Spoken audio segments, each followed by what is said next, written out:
Isip ko, kakasuhan natin sila. Then, okay, the cases will go on. May mananagot, meron dyan makukulong, meron dyan ma-fire, whatever. Para sa akin, kailangan buuhin nila yung project. Dahil, kung titignan ninyo, may warranty lahat yung project na yan. Kahit sinabi nilang completed, pag na-discover na hindi tama ang pagkagawa, they still have to respect, they still have to honor the warranty that they have given us to complete the project properly. So we can still go back to them at sasabihin natin sa kanila, balikan ninyo yung walang kwentang project na ginawa ninyo at ayusin ninyo ng maganda.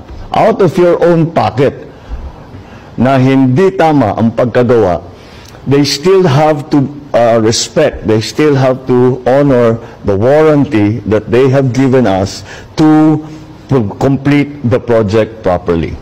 So we can still go back to them at sasabihin natin sa kanila, balikan ninyo yung walang kwentang project na ginawa ninyo at ayusin ninyo ng maganda. Out of your own pocket